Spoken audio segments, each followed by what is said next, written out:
Pada video kali ini, Kak Ella akan mengajak kalian semua untuk belajar tentang pendidikan Pancasila dalam bab Undang-Undang Dasar Negara Republik Indonesia tahun 1945 dalam subbab materi pengenalan konstitusi dalam pengalaman hidup sehari-hari.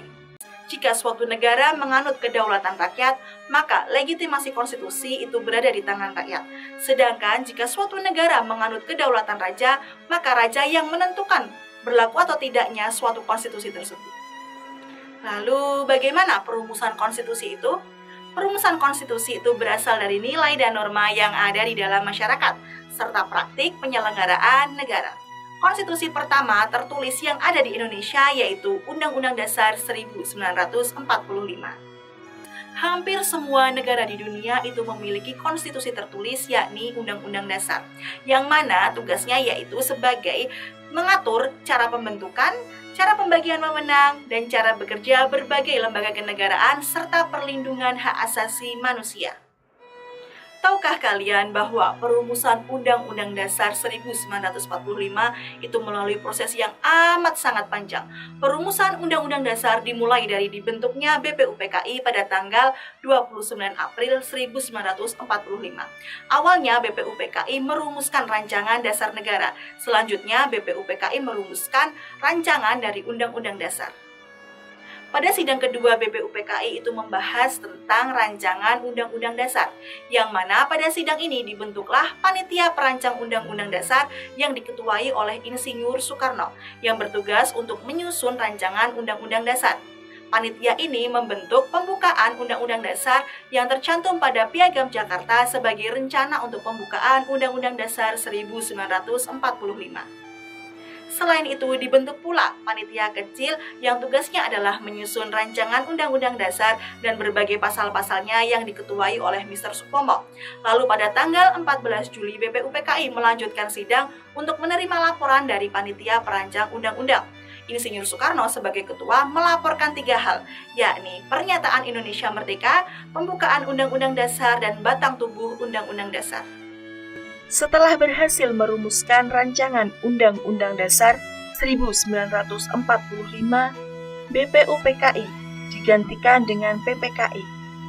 Sistematika Undang-Undang Dasar Negara Republik Indonesia tahun 1945 ditetapkan dan disahkan oleh PPKI pada tanggal 18 Agustus 1945 terdiri atas hal-hal sebagai berikut.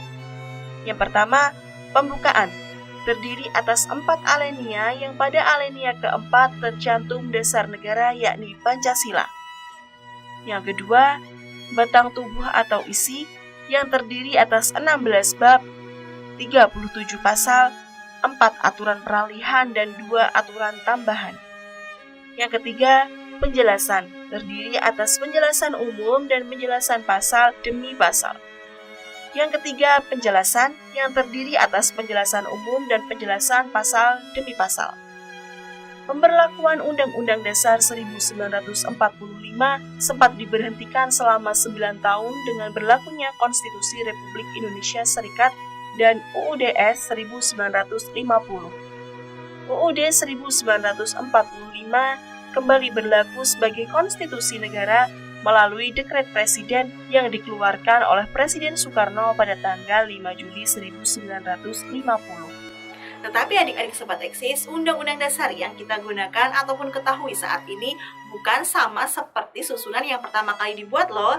Karena Undang-Undang Dasar Negara Republik Indonesia tahun 1945 telah mengalami amandemen. Apa itu amandemen? Amandemen adalah perubahan terhadap dokumen resmi atau catatan tertentu tanpa melakukan perubahan Undang-Undang Dasar. Jadi amandemen bisa dikatakan sebagai cara untuk melengkapi ataupun memperbaiki rincian yang ada dalam Undang-Undang Dasar. Amandemen atau perubahan Undang-Undang Dasar 1945 pertama kali terjadi pada tahun 1999. Perubahan amandemen ini pada sejarahnya Indonesia telah mengalami 4 kali perubahan amandemen dari tahun 1999 hingga tahun 2002. Artinya, konstitusi ini telah menjadi konstitusi yang demokratis dan modern, sehingga konstitusi ini siap menjadi konstitusi sebagai dasar penyelenggaraan negara dan kehidupan berbangsa yang mengantarkan masyarakat Indonesia kepada bangsa yang adil dan makmur. Dalam Undang-Undang Dasar 1945 terdapat beberapa pasal-pasal yang berkaitan dengan kehidupan warganya. Apa saja ya pasal-pasal yang berkaitan dengan kehidupan warganya sehari-hari? Yuk kita cari tahu bersama-sama tentang pasal-pasal yang berkaitan dengan kehidupan seluruh warga Indonesia. Pasal yang berkaitan dengan hak dan kewajiban warga negara. Ada beberapa pasal yang berkaitan dengan hak dan kewajiban sebagai warga negara, seperti pasal 26, pasal 27, dan pasal 30. Pasal 26 berisikan tentang ketentuan warga negara dan syarat kewarganegaraan. Pasal 27 berisikan kedudukan warga negara di dalam hukum dan hak warga negara atas pekerjaan serta penghidupan yang layak. Sedangkan pasal 30 berisikan tentang hak dan kewajiban warga negara ikut dalam pembelaan negara.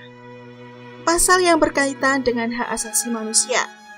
Pasal yang berkaitan dengan hak asasi manusia yakni pasal 28A, 28B, dan 28C. Pasal 28A berisikan tentang hak mempertahankan hidup dan kehidupan. Pasal 28B berisikan tentang hak membentuk keluarga dan melanjutkan keluarga melalui perkawinan, serta berisikan hak seorang anak. Pasal 28C berisikan tentang hak mengembangkan diri dan mendapatkan pendidikan serta ilmu. Pasal ini juga berisikan tentang hak untuk memajukan diri dan memperjuangkan hak secara kolektif. Pasal yang berkaitan dengan kebebasan beragama. Pasal yang berkaitan dengan kebebasan beragama dalam Undang-Undang Dasar Negara Republik Indonesia tahun 1945, yakni pasal 29. Pasal 29 berisikan negara berdasar atas ketuhanan yang Maha Esa. Yang kedua, negara menjamin kemerdekaan tiap-tiap penduduk untuk memeluk agamanya masing-masing dan untuk beribadah menurut agamanya dan kepercayaan itu. Pasal yang berkaitan dengan pendidikan. Pasal 31 adalah pasal yang berkaitan dengan pendidikan. Berikut ini adalah isi dari pasal 31. Ayat 1, setiap warga negara berhak mendapat pendidikan. Ayat 2, setiap warga negara wajib mengikuti pendidikan dasar dan pemerintah wajib membiayainya. Pasal yang berkaitan dengan bela negara. Pasal yang berkaitan dengan bela negara adalah pasal 27 ayat 3 yang berisikan setiap warga negara berhak dan wajib ikut serta dalam upaya pembelaan negara. Serta pada pasal 30 ayat 1 yang berisikan tiap-tiap warga negara berhak dan wajib ikut serta dalam usaha pertahanan dan keamanan negara. Pasal yang berkaitan dengan perekonomian nasional dan kesejahteraan sosial. Pasal 33 ayat 1-5 dan pasal 34 ayat 1-4 berkaitan dengan perekonomian dan kesejahteraan sosial. Nah, itulah tadi materi tentang pengenalan konstitusi dalam pengalaman hidup sehari-hari. Kita sebagai generasi muda harus mengetahui tentang konstitusi negara karena nantinya kita yang akan melanjutkan estafet perjalanan bangsa. Jadi kita generasi muda harus bisa memahami tentang konstitusi negara. Dan ingat ya, kita juga harus yang terdepan dalam memahami konstitusi negara.